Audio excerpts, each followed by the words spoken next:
আমি আমার জীবনের টার্গেট বানিয়েছি শয়তানের চূড়ান্ত টার্গেটের বিপরীত। শয়তানের চূড়ান্ত টার্গেট মানুষকে আমল থেকে বিরত রাখা নয়।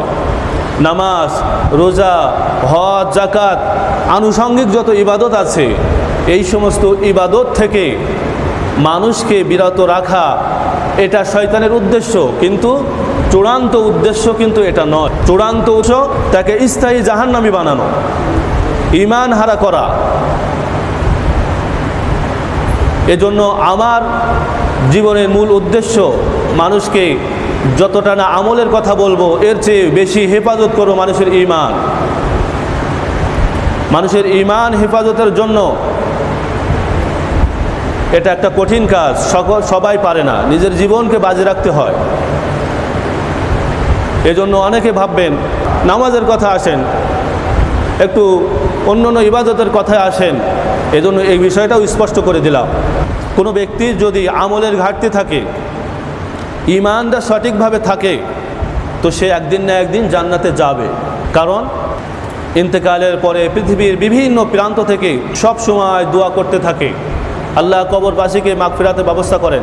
আল্লাহর অনেক প্রিয় বান্দা আছে, তাদের দোয়া আল্লাহ কবুল করবেন। পর্যায়ক্রমে সুপারিশ, কিয়ামত পর্যন্ত সুপারিশ চলবে এবং সর্বশেষ আল্লাহ জাহান্নাম থেকে যাদের যাররা পরিমাণ ঈমান থাকবে তাদেরকে উঠায় নিয়ে আসবেন। কিন্তু যাদের ঈমানই থাকবে না, তাদের নামাজ, রোজা, হজ, যাকাত এগুলো কোনো কিছু করে কোনো কাজে আসবে না। যদি কাজে আসতো, আল্লাহর নবীর যুগের মুনাফিকরা সবচেয়ে বড় ইবাদত গুজার ছিল। তারা নামাজ পড়তো আল্লাহর রসুলের পেছনে, নামাজ কাজা করতো না, এমন হাদেও পর্যন্ত শরিক হয়েছে। এরপরেও আল্লাহ তাদের কোনো আমল কবুল করবেন না। এবং আল্লাহ কোরআনে স্পষ্ট ঘোষণা দিয়েছেন, ইন্নাল মুনাফিকিনা ফিদ দারকিল আসফালি মিনান নার।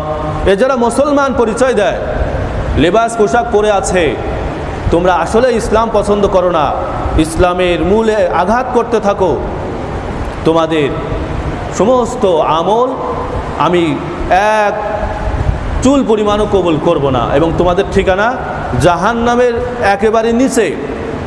কাফেররা একটু উপরে থাকবে, কাফেরদের চেয়েও নিচে থাকবে কারা? যারা মুনাফিক। আল্লাহ রসুল সাল্লাল্লাহু আলাইহি ওয়াসাল্লাম এভাবে মানুষের ঈমানের হেফাজত করেছেন আগে, এরপরে আমলের দিকে আহ্বান করেছেন। আগে বলেছেন যে তুমি তোমার ঈমানকে হেফাজত করো, জাদ্দিদু ঈমানিকুম, তোমরা তোমাদের ঈমানকে সবসময় নবায়ন করো। কারণ এমন একটা সময় আসবে যে সময় সকালে মুসলিম থাকবে, বিকালে কাফের হয়ে যাবে, বিকালে মুসলিম থাকবে, সকালে সে কাফের হয়ে যাবে। হাতে আগুন রাখা সহজ হবে, কিন্তু ঈমান নিয়ে বেঁচে থাকা সহজ হবে না। আল্লাহ যে শর্তগুলো দিলেন সেগুলো পালন করা আমাদের জন্য করণীয় নয়, সেগুলো আমাদেরকে পালন করতে হবে না। আল্লাহ কি এমনি এমনি আল্লাহ জান্নাতে ঢুকাই দিবেন? আল্লাহ মাঝে মাঝে পরীক্ষা করবেন। আম হাসিবতুম আন তাদখুলুল জান্নাহ ওয়ালাম্মা ইয়াতিকুম মাসালুল লাযীনা খালাউ মিন ক্বাবলিকুম মাসাতুহুমুল বা'সা ওয়াদ-দাররা ওয়াযুলজিলু হাত্তা ইয়াকুলার রাসূলা ওয়াল্লাযীনা আমানু মা'আহু মাতা নাসরুল্লাহ। আল্লাহ রাব্বুল আলামিন যুগে যুগে মুসলমানদেরকে, যাদেরকে জান্নাতে দিবেন, তাদেরকে পরীক্ষা করবেন বিভিন্ন কিছু দিয়ে। আমার হুকুম মাথা নত করে, তার জন্যই জান্নাত। আর যদি বিভিন্ন ছল ছাত্রের আশ্রয় নেয়, আল্লাহর হুকুম স্পষ্ট হওয়ার পরেও মাথা নত না করে, তার জন্য আল্লাহর জান্নাত নেই, তার জন্য আল্লাহ জাহান্নাম রেখেছেন।